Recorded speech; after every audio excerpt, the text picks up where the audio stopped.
So I bet most of you didn't even know I was a fan of this game. A huge fan, in fact. To be honest, as much as I love Minecraft and Pokemon, Deltarune just hits a lot closer to home for me. That isn't to say I'm no longer making content on the aforementioned though. Deltarune is just really special to me in a way that those two, while still great, don't really have. Now I was really dreading having to explain what Deltarune is for all the people who don't know, but then I remembered this is meant to be a video for people who have already played all 4 chapters released thus far. So if you haven't played it yet, I would heavily recommend it. The demo lets you play the first 2 chapters completely for free, and if you want more content afterwards, you can just pay for the full game.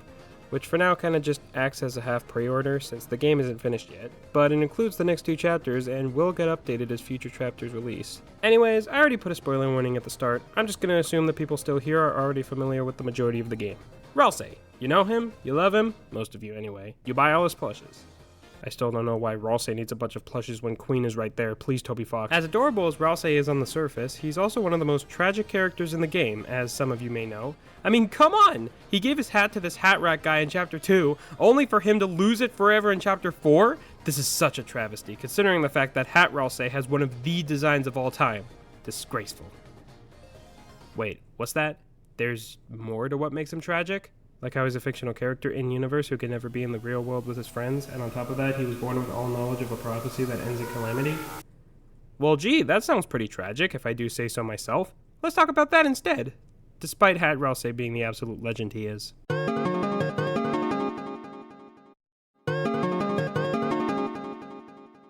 I think something unhealthy some of us can relate to is a little something called masking, which basically boils down to acting like you're feeling an emotion that you aren't. For example, if you're sad or scared, you might act happy, or in some cases, like a total dick. Now again, people who do this should definitely open up to someone they trust about how they really feel. Holding in our emotions for long stretches of time isn't good for us. Things like trauma, anxiety, depression, etc. should be treated the best they can. Though, that's not to say faking emotions is inherently bad, unless it's for attention. Let me be clear, do not fake emotions for attention or clout. Everyone will hate you. But for those of us who aren't insane, sometimes it's a good way to deter a bad situation or spend time alone to calm yourself down. But only if it's a temporary emotion, because something serious like anxiety, for example, shouldn't be shrugged off by anyone as something you can deal with alone. So for the sake of your health and honesty, always try to show your true feelings so people will know whether or not you need help. But what does this have to do with Ralsei? Well, in simple terms, Ralsei usually fakes his enthusiasm throughout the game. Not all the time, like I genuinely believe he's excited to hang out with Chris, Susie, and the other Darkners, as well as going on adventures and stuff. But sometimes his sentences can sound a bit forced. Like, this one line from Chapter 1 always stuck out to me. Lancer, what is it this time? Yes, that's my Ralsei impression. Can you tell I'm a bit fruity? It sort of comes off as Ralsei trying to hype up the idea of him, Chris, and Susie becoming heroes by using a somewhat corny line. But what he fails to realize is that this line is targeted at a beach ball with limbs and not an actual threat. Like, everyone knows Lancer isn't a real threat, which, don't worry, that wasn't me being mean. That's the whole reason I, among everyone else, love Lancer. He's a bouncy little pumpkin. But you can kind of see what I'm getting at here, right? Like, there's nothing wrong with what Ralsei said, but you can kind of tell why he said it. Unless he's just like that unironically, which kind of throws everything out the window, but still. After his excitement to be a hero with the rest of the gang, he probably let the role get to his head a bit. Or more likely, he wanted to sort of bathe in the idea a bit more due to his anticipation to follow the prophecy. And because he believes serving Chris and Susie is his purpose, that's also important. Glad I remembered that detail last minute. Speaking of remembering things last minute, in Chapter 4, Ralsei admits he never actually really had his own opinions around the time of Chapter 1, and maybe even 2, and slowly started forming them over time. Which means maybe he wasn't exactly masking around the time of Chapter 1. But it's still a possibility, so I'll just keep that line analysis in the script. Sorry if that makes you angry for some reason, but even if it does, don't worry, I still have actual examples of Ralsei masking his feelings. Like during the beginning of Chapter 3, when we see Susie expressing her desire to bring Ralsei to the Light World so they can hang out together and even go to the festival. While Ralsei keeps acknowledging what Susie is saying, and technically speaking the truth of his desires in a cheerful way, he doesn't really show his sadness over the fact that none of it is possible until a few minutes later. Then in Chapter 4, we see him constantly trying to stay ahead of Chris and Susie, supposedly looking for something important. While, of course, shrugging it off as nothing worth telling them. Not explicitly, but that's definitely what he's suggesting. Until we find out later that he was actually trying to prevent them from seeing the end of the prophecy before it happens. Until they do. Genuinely, this is probably the most heartbreaking scene in the entire game, and one of the best examples of Ralsei masking his feelings, but you probably knew that. Just the way he breaks down because he thinks expressing himself and his fears is somehow selfish, it hits way too close. Because unfortunately, many people feel that way, and I'm glad this game sheds light on the fact that those thoughts are total bogus. No matter what anyone says, your feelings, your concerns, and your fears are all valid. You should never think sharing that stuff is somehow inconsiderate. Even if you're worried about bringing people down with your emotions, don't let that stop you. But anyways, Ralsei immediately switches from letting his emotions out to pretending to be happy again, faking a smile.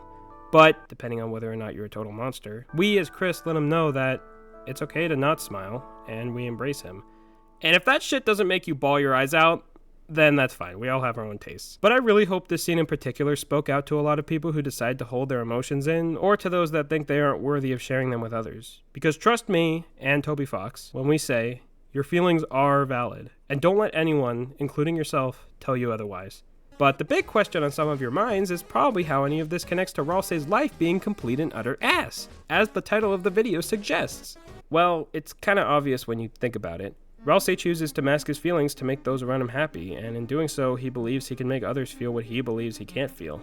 Hope, comfort, reassurance that everything is gonna be okay. Furthermore, when Chris or Susie treat him as an equal or give him hope, he's flattered, sure, but it also throws him off so much to the point where it's baffling to him. He just can't understand why they go out of their way for him, despite the fact that he believes that's what he's meant to do for them, no questions asked. Nor does he believe he's meant to feel hope after knowing what lies in the prophecy. He's also confused why Susie and Chris push for him to have his own identity and not just act submissive to them. In fact, he's so willing to go above and beyond that he straight up offered to do every last bit of work for them in the Dark Sanctuary, just so he could prevent them from witnessing the end of the prophecy. Of course, we all know how that turned out, but the lengths he's willing to go to both serve his friends and prevent them from being just as traumatized as he is heartbreaking. I'd say more, but I kind of want to save that for another segment. As for other examples of Ralsei masking his feelings, there is that one scene where he forgets he's dressed as a horse and denies having a craving for hay. Maybe we should keep that one locked in the dresser.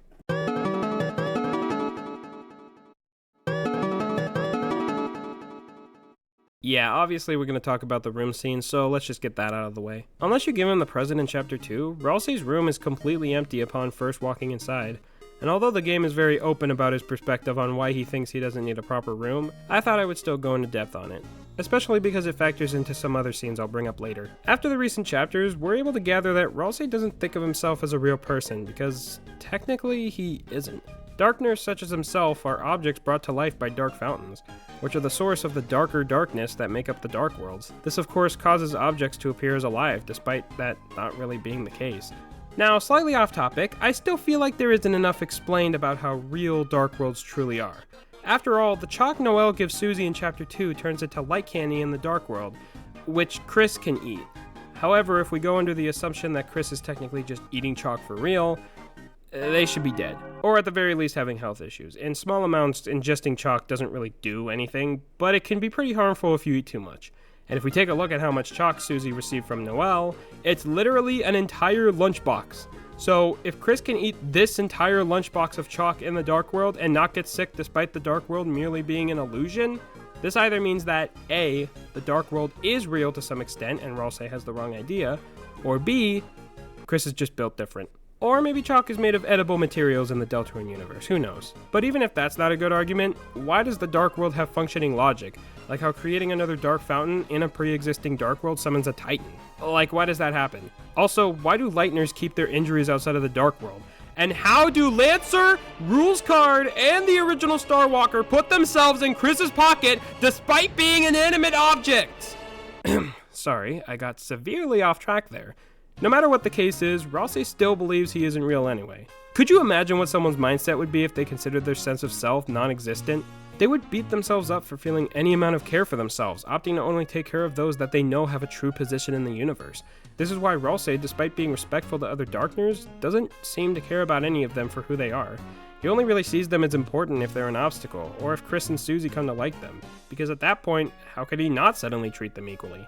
But also, as a side note, I forgot to add this in the script. I just remembered this piece of dialogue where Ralsei tells Susie not to worry about any of the Darkners too much because technically they're not real, and he doesn't want her feelings to get hurt if, anything happens to them because they're not technically real.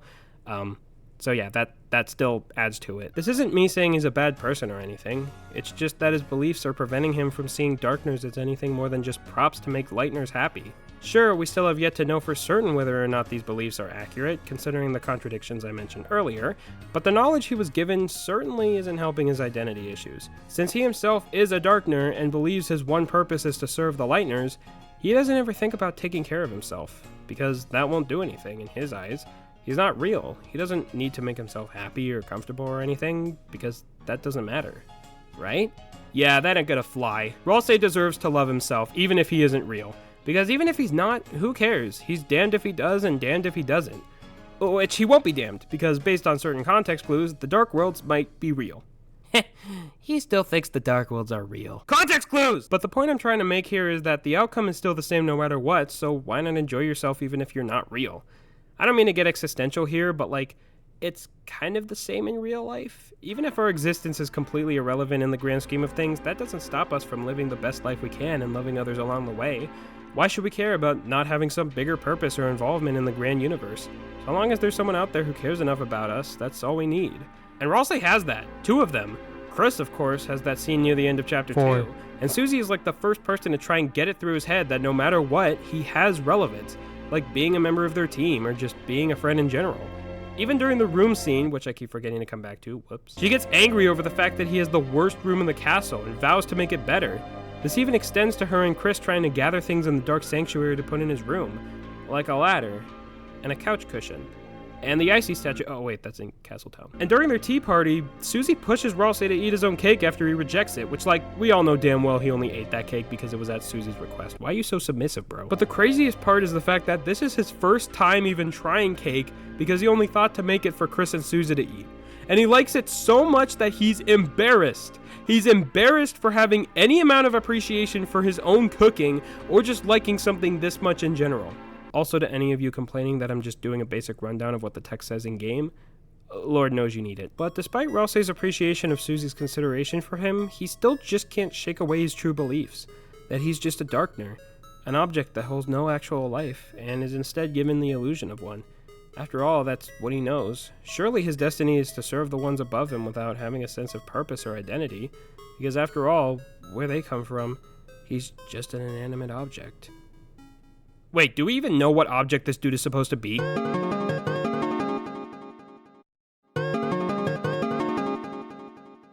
Now, this segment doesn't involve too much deep diving, considering the fact that the basic idea is kind of similar to the last two, but instead of, can you imagine living every day pretending to be happy, or can you imagine living every day feeling selfish for wanting more out of life, it's, can you imagine living every day knowing the disasters lying ahead? So yeah, this will be another doozy. A shorter one, but still a doozy nonetheless. It's unclear how Ralsei gained all this info about how Dark Worlds work and what the prophecy says, but a lot of people think it's either Gaster's fault or the voice at the start of the game's fault. Unless they're the same person, I'm still very doubtful, especially considering the whole Knight fiasco. But that's also assuming either of them are able to communicate with anyone other than the player. And other than that, we still don't have a lot of evidence leading to a potential suspect anyway. So for now, let's just assume Ralsei randomly appeared in Castletown one day and asserted himself. Regardless of how the info he knows was given to him, it's still clearly something he dwells on constantly. And it makes sense why he thinks the prophecy is true to come, because it's all he really knows. Think about it. Imagine you're a person who was just born into existence being approached by some godly figure who tells you an entire story that happens to end in disaster. And then they proceed to tell you everything in that story will actually happen starting now, and on top of that, you're a major character. I wouldn't blame you at all if you became traumatized after that, or if you believed there was no way of changing anything. Now, I don't necessarily believe someone straight up told Ralsei all that info, considering the fact that not even he knows how he got it in the first place. But to be honest, I feel like being born having all that info in your brain right away is maybe worse than having someone give it all to you through word of mouth. But I wouldn't know. I'm not Ralsei. And you know who else isn't Ralsei? The subscribe button. Top 10 worst segues of all time award. But seriously, if you made it this far, consider to like, subscribe, all the YouTube stuff. I probably should have saved this until the end of the video by this point, since we're kind of in the home stretch, but I've never asked anyone to subscribe right smack in the middle of a video before. So I just decided to try it out, and here we are. Let's just continue. Ralsei's trauma seems to be affecting his ability to see a future of hope. Or wait, I'm sorry, it doesn't seem like that, because that's what's actually happening. My apologies. Due to this, whenever Susie reassures him about something, there's always a sense of doubt in the way he responds, but not necessarily enough to make Suzy upset. Because on one hand, he wishes things could be different, but on the other hand, everything he knows is burned into his brain to the point where it can't be changed, right? Maybe. We'll just have to wait for the next chapters to come out. Speaking of which, I find it weird how shocked people were when Chapter 5 was revealed to be coming out next year. 2026! When, like, a good chunk of it was being worked on at the same time as Chapters 3 and 4. So by proxy, it wouldn't need that much more time in the oven. But I digress. Until then, that's kind of all the info there is on Ralsei's trauma. Unless I missed something, which I probably did, I would love to hear you guys discuss further in the comments. Just don't fight or anything, or else I'll be forced to run you guys over by driving in my car. Also, I forgot to mention the fact that Ralsei probably waited years for Chris and Suzy to show up, which would totally add more to the pile. Unless he was born the same day they arrived, which I'm kind of banking on because that means I don't have to cry every night thinking about how lonely he must have been for years on end. Toby Fox, I swear to God.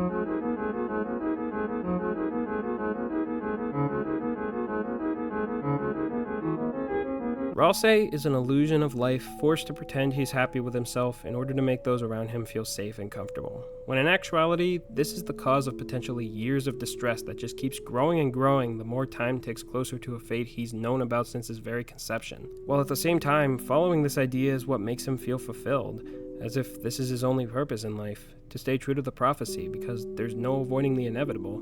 But despite how much he wants it to change, the world has proven time and time again that everything is going according to plan. He wants to vent about this. He wants to express his emotions. He wants someone to tell him that everything will be okay, even if he doesn't fully accept it. But his lack of care for himself prevents him from doing so. He would rather make those around him feel secure, because, after all, he can't. And on top of everything, he's most likely not even real. So improving his mental state and benefiting himself will do nothing in the grand scheme of things. He's only meant to serve those that are real, and though he seems to take joy in it, you can just tell he wants to be more. But every fiber of his being is reminding him why he's even here. So, what's the point? Why should he ever make anything about himself when, in actuality, he doesn't need anything? He's nothing. That's the stupidest goddamn thing I ever heard. You know what? You're right, Snapcube's version of Suzy, which I ultimately deem as my headcanon voice for her. None of that should be a problem because Ralsei deserves better. Even if he's not real, I don't care. Tricky Tony, you'd better give this fluffy boy a happy ending, or else, actually, you intimidate me too much for me to even joke about threatening you. Jokes aside, I had a lot of fun writing this, even if it took me a while due to a little thing called procrastination. It's been a hot minute since I've done an essay video like this, so it took a bit of time for me to get back into the swing of things. But hey, if this video does well enough, I wouldn't mind doing future videos analyzing other characters like Chris or Queen. Definitely didn't mention those two just now because they're my favorites. I'm also thinking about doing some collabs in the future, maybe even some more gameplay videos. But essay videos, despite not being my strongest suit, are way more fun than just playing a game and editing this mountain of footage, which I mentioned earlier. So it would need to be more interesting, which I'm sure I can figure it out. But anyways, be sure to like, subscribe, and look both ways before crossing the street the next time you visit hometown. I heard someone went missing there a while back due to some vehicle-related incident. I'm on to you, Pluie. Anyways, goodbye.